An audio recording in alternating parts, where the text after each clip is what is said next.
सर्व अभियोग्यताधारकांना संतोष मगर ऑफिशियल या आपल्या यूट्यूब चॅनलमध्ये स्वागत आहे। मित्रांनो, मध्यंतरी इलेक्शन सुरू असल्यामुळं आणि आचारसंहिता असल्याकारणाने आपल्याला जे काही अपडेट्स होते म्हणजे शिक्षक भरती संदर्भातले म्हणायचं तर अपडेट्स नव्हतेच।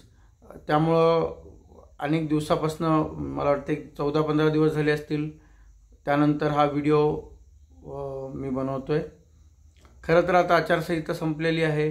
आता पुढील भरतीची काय प्रक्रिया असणार आहे हे सर्व अभियोग्यताधारकांना याची उत्सुकता आहे, ज्यामध्ये सेकंड फेज जो आहे तो सेकंड फेज असेल। अनेक जण आहेत थर्ड टेटच्या संदर्भामध्ये जी तयारी करताय ती तयारी असेल, असे अनेक प्रश्न अभियोग्यताधारकांना पडलेत। ते वेगवेगळ्या पद्धतीने मला विचारण्याचा प्रयत्न करतात, कॉलवर मेसेज करतात, कॉल करतात। तर या व्हिडिओच्या माध्यमातून पुढील प्रक्रिया कशी असणार आहे, काय असणार आहे या संदर्भातली माहिती आपण या व्हिडिओच्या माध्यमातून पाहू। सर्वात पहिले मित्रांनो की आता उद्या परवापर्यंत नवीन सरकार हे स्थापन होईल। त्यानंतर साधारणतः खाते वाटप असेल किंवा कुठल्या मंत्र्यांकडे कायमस्वरूपी शिक्षण मंत्रिपद जातं तेही बघणं गरजेचं आहे, कारण 2-3 दिवसामध्ये सर्वच मंत्रिमंडळाचा विस्तार होईल असंही नाही। कारण मागच्या वेळेस तुम्ही बघितलं असेल की शिक्षण मंत्रिपद हे खूप बऱ्याच दिवसानंतर ते देण्यात आलेलं होतं। त्यामुळे आशा करूया की शिक्षण मंत्री हे लवकर आपल्याला मिळेल आणि त्यानंतर भरती प्रक्रियेची जी गती आहे त्याला म्हणजे भरती प्रक्रियेला गती येईल। आता माननीय आयुक्त साहेबांची बदली झाल्यामुळं सध्या त्यांच्याकडे प्रभारी जो चार्ज आहे तो शिक्षण आयुक्तांचा आहे आणि त्यामुळं सध्या जोपर्यंत ते आहेत किंवा जोपर्यंत नवीन आयुक्त येत नाहीत तोपर्यंत भरती प्रक्रियेची राहिलेली जी काही टप्पा असेल किंवा म्हणजे जे काही स्टेज असतील ते स्टेज पूर्ण करण्यासाठी त्यांच्या पद्धतीने ते पूर्ण करतीलच। कारण मला वाटतं की रयत शिक्षण संस्थेमध्ये लागलेले उमेदवार हे 28-29 पासून परत एकदा उपोषणाला पुणे आयुक्त कार्यालयाच्या बाहेर बसणार आहेत।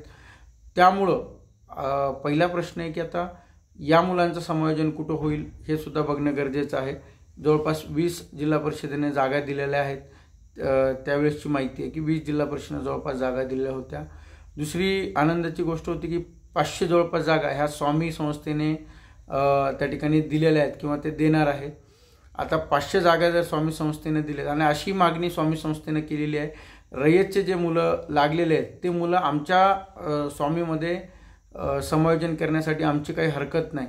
म्हणजे जे रयतचे मुलं आहेत ते स्वामी संस्थेला सुद्धा त्यांचं समायोजन त्या ठिकाणी होऊ शकतो। म्हणजे मधल्या काळामध्ये यांचं जे प्रेफरन्स आहेत ते प्रेफरन्स त्यांच्याकडनं घेतलेले आहेत। त्यामुळं समायोजन होत असताना जे ज्युनियरला लागलेले 9-10 लागलेले किंवा 11-12ला लागलेले जे मुलं आहेत त्यांना हे जे काही स्वामी संस्था आहे स्वामीमध्ये सुद्धा या मुलांच्या नियुक्त्या होऊ शकतील किंवा कारण अनेकांचं म्हणणं होतं की 11-12ला जिल्हा परिषदच्या जागा नाहीत मग आमचं समायोजन, तर स्वामी संस्थेनं देण्याचं मान्य केल्यामुळं त्यांचं समायोजन हे स्वामीला सुद्धा होऊ शकतं आणि ते सुद्धा घ्यायला तयार आहेत। त्यामुळं आता रयतचा प्रश्न जो आहे तो नेमका आता कोर्टाच्या माध्यमातून रयतवालेच लागलेले उमेदवार घेतील की मग यांचं समायोजन हे अशा पद्धतीनं स्थानिक स्वराज्य संस्था किंवा स्वामी याला होईल हे आपल्याला पाहावं लागणार आहे। रयतचा हा विषय झाला। दुसरा विषय आहे की सेकंड फेजचा जो मी तुम्हाला सांगितलं की सेकंड फेज होणार, तर सेकंड फेज आता किती जागेसाठी होणार आहे ते सुद्धा आता जागा किती संस्था जे आहेत ते त्यांचं रोस्टर व्हेरीफाय करून ह्या जागा मागणी करतात ते आपल्याला पाहावं लागणार आहे। त्यामुळे सेकंड फेजमध्ये किती संस्था उत्सुक आहेत यासाठी दुसऱ्या टप्प्यामध्ये आपापल्या जिल्ह्यामध्ये मुलांना सुद्धा प्रयत्न करणं गरजेचं आहे। जवळपास 5-7 हजार जागा येण्याची शक्यता आहे सेकंड फेजमध्ये।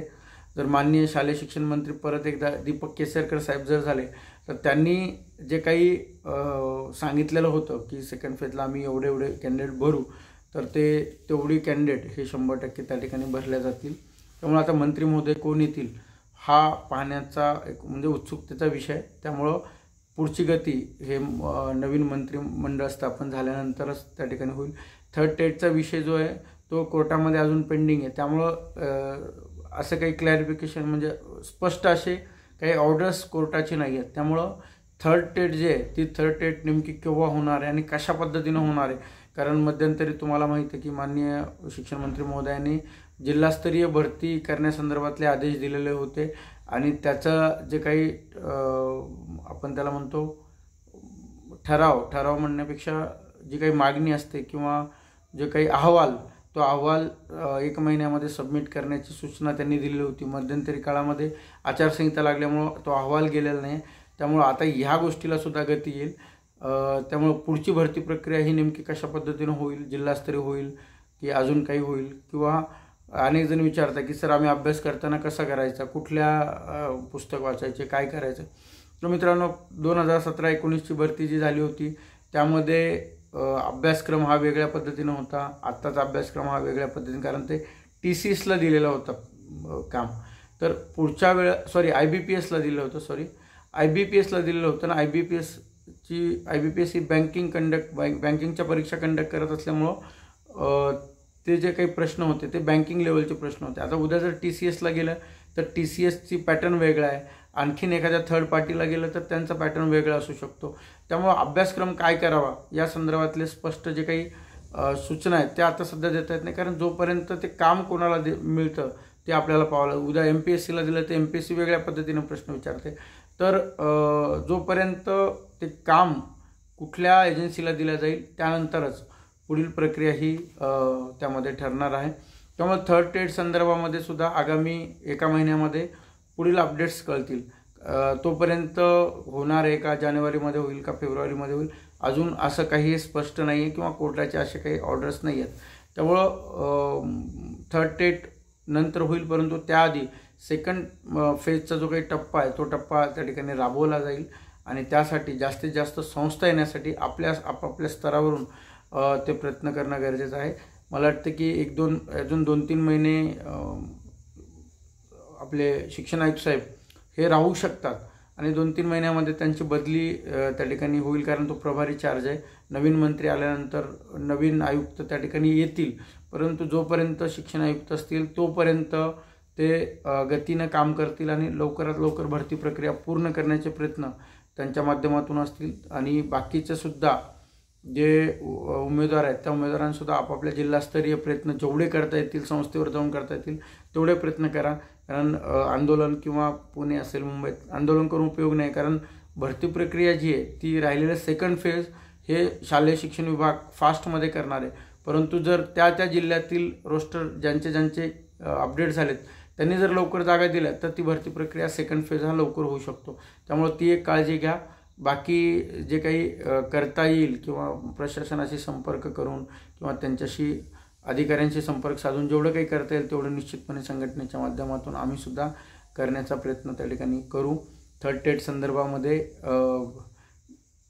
पुढील 1 महिन्यामध्ये त्या 15-20 दिवस 1 महिन्यामध्ये नवीन मंत्री आल्यानंतर त्याही अपडेट आपल्याला येतील की नवीन मंत्री आले तर त्यांचे एक वेगळे ध्येय असतात, ते त्या पद्धतीने काम करतात.